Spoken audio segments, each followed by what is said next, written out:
Bom dia, alunos do sexto ano, tudo bem com vocês? Hoje é um sábado letivo, né? E nós temos aulas referentes à segunda-feira. Então, nossa aula de ciência de hoje, nós vamos fazer a correção da atividade, né? Da última atividade que eu passei.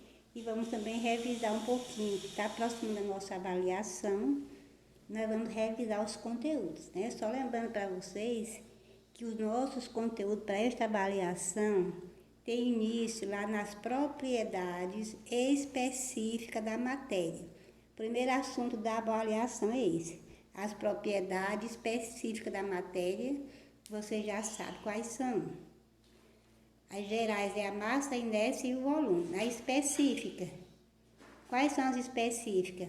É aquela propriedade que caracteriza cada matéria, como a densidade, né? A propriedade magnética, a temperatura de fusão e de ebulição e a solubilidade. Aí são as propriedades específicas da matéria, né? Então, a partir daqui, começa o nosso conteúdo para a avaliação do segundo bimestre, tá bom? Aí vem as propriedades, a mistura e separação de mistura, né? Vem as substâncias puras, aquela substância que é formada por um só tipo de substância, né? Como nós já sabemos que temos como exemplo o diamante, o ferro, o hidrogênio, o gás oxigênio, né? Exemplo de substâncias puras. E misturas nós já sabemos que é aquela que contém mais de uma substância. E as misturas podem ser homogêneas e heterogêneas, né? Homogêneo quando você não consegue visualizar quais são os seus componentes.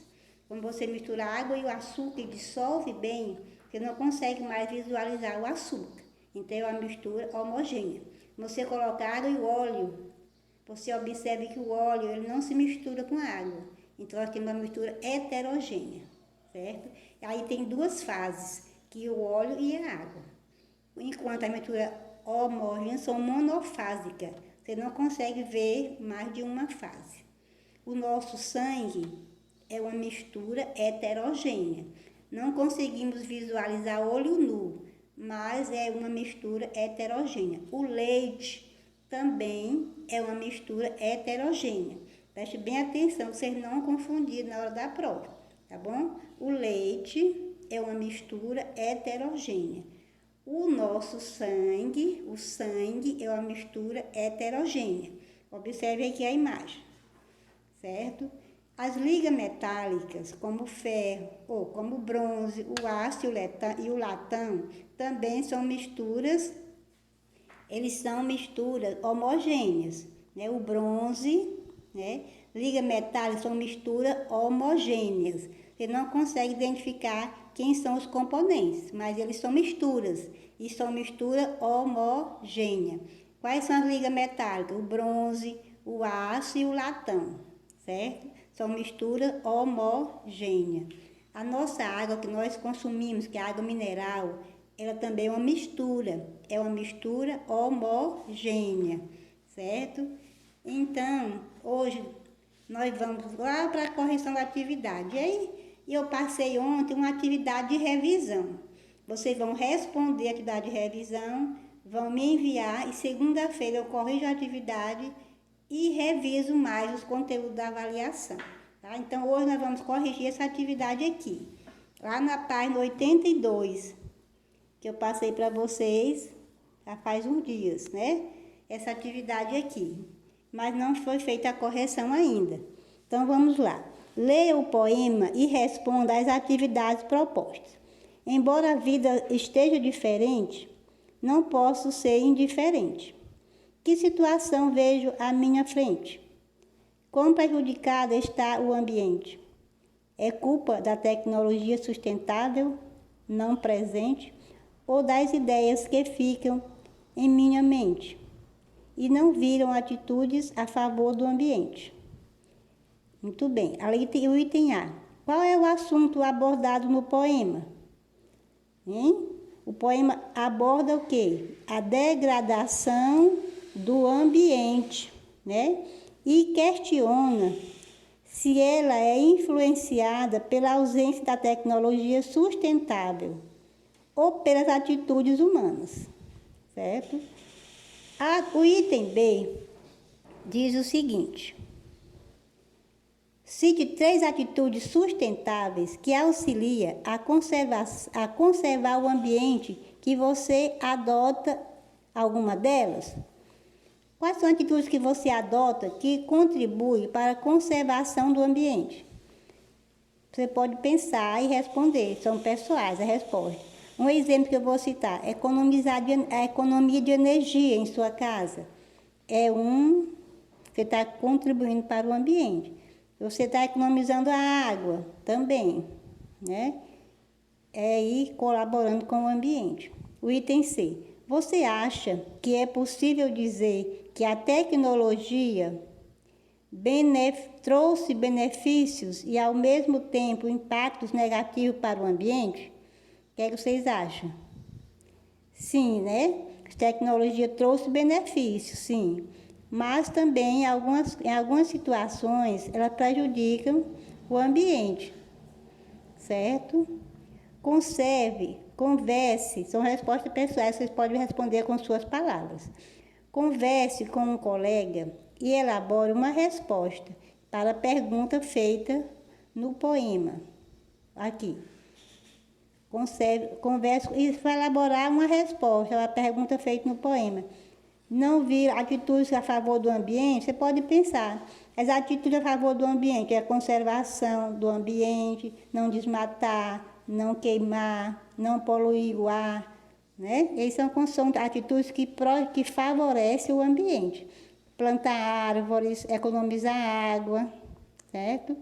Agora, observe a tirinha. Oba, oba! Plantando uma árvore nova, Chico. Essa aí é de quê? De goiaba, de jaca ou de manga? Não. Não, é esperança. Item A: que tipo de impacto ambiental é mostrado na tirinha? O desmatamento. Você vê aqui, ó, a área foi desmatada, eles estão reflorestando, estão plantando. O item B: a atitude de Chico Bento, bem como sua fala, revela que esse personagem provavelmente possui uma consciência ambiental. Uma pessoa com consciência ambiental procura compreender o impacto gerado por ações relacionadas ao ambiente, sejam elas de uma pessoa, de uma indústria, do governo, e tomar atitudes que visam sua proteção. Na tirinha, Chico Bento teve uma atitude sustentável. Qual foi? Alguém pode dizer? Qual foi a atitude de Chico Bento? Alguém sabe dizer? Foi o quê? Reflorestar a área desmatada, ele foi plantar. Então, teve uma atitude de quê? De sustentável, de replantar aquela área. Por quê? A área desmatada ela fica exposta ao vento, às chuvas, e assim vai tornando o ambiente impróprio, né? Vai tornar-se um deserto, aumenta a temperatura, aí perde os animais que ali vivem, né? Então, você vê aí que a atitude dele foi de conservar o ambiente, de reflorestar, fazer com que o ambiente fosse novamente habitado por animais, tornar o ambiente mais agradável, evitar também a degradação do solo, a erosão do solo, entre outras, certo? Muito bem, agora vamos para a quarta questão. Antigamente, as fraldas eram reutilizáveis. Elas eram feitas de pano e precisavam ser lavadas e secas para a próxima utilização, né? Tá aqui. A maioria das fraldas atuais é descartáveis. Elas são feitas de diversos materiais, entre eles derivados de de madeira e petróleo. Esses materiais podem demorar até 500 anos para serem decompostos no ambiente. Segundo alguns estudos, 230 fraldas descartáveis equivalem ao tempo de uso de uma fralda de pano.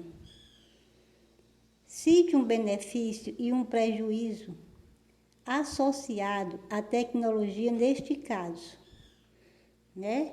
Então, pessoal, neste caso aí, qual é o benefício? O benefício é porque é mais prático uma fralda descartável. E o prejuízo é porque ela vai contribuir para a degradação do ambiente. Você vê aqui, para a construção, usa os recursos do ambiente, como a madeira, o derivado da madeira, o derivado do petróleo. Então, isso aí são agressões, são recursos que é retirado do ambiente sem dar o tempo suficiente para ele se recompor. Então, aí é o ponto negativo. E o positivo porque é mais prático, né? Mais fácil usar a fralda descartável, você não ter o trabalho de lavar, né? Classifica os recursos naturais citados como renováveis, né? No caso da madeira, né? No caso do petróleo, é um não renovável. A madeira já é um renovável, certo? Agora vamos aqui para a quinta questão. Olha, em 2015, ocorreu no município de Mariana, no estado de Minas Gerais, o pior desastre relacionado à mineração no Brasil. A barragem que segurava resíduos se rompeu e a lama formada se espalhou e foi levada pelo rio até o oceano. Estrago sem fim, os animais morreram, morreu muita gente, contaminou o solo, contaminou a água. Que tipo de atividade econômica está relacionada ao desastre? A mineração, né? Que foi resultado da mineração. Observando o infográfico, que é essa imagem, quais prejuízos você consegue identificar que ocorreram nesses desastres? Aqui a gente pode observar a contaminação da água, a morte de seres vivos, entre eles a espécie humana, peixe, a escassez de água potável para a população da região, a falta de alimento para os seres vivos e para a população humana também, né? E também a poluição do rio, né, que causou neste lugar, né? Então, aqui nós vemos a correção da atividade, certo? Aí agora vocês vão responder a atividade de revisão que eu enviei ontem para vocês. Respondam e me enviem no grupo. E segunda-feira vamos corrigir a atividade e revisar um pouco mais do conteúdo para avaliação, tá bom? Então, isso é a nossa aula de hoje. Fiquem com Deus e até a próxima.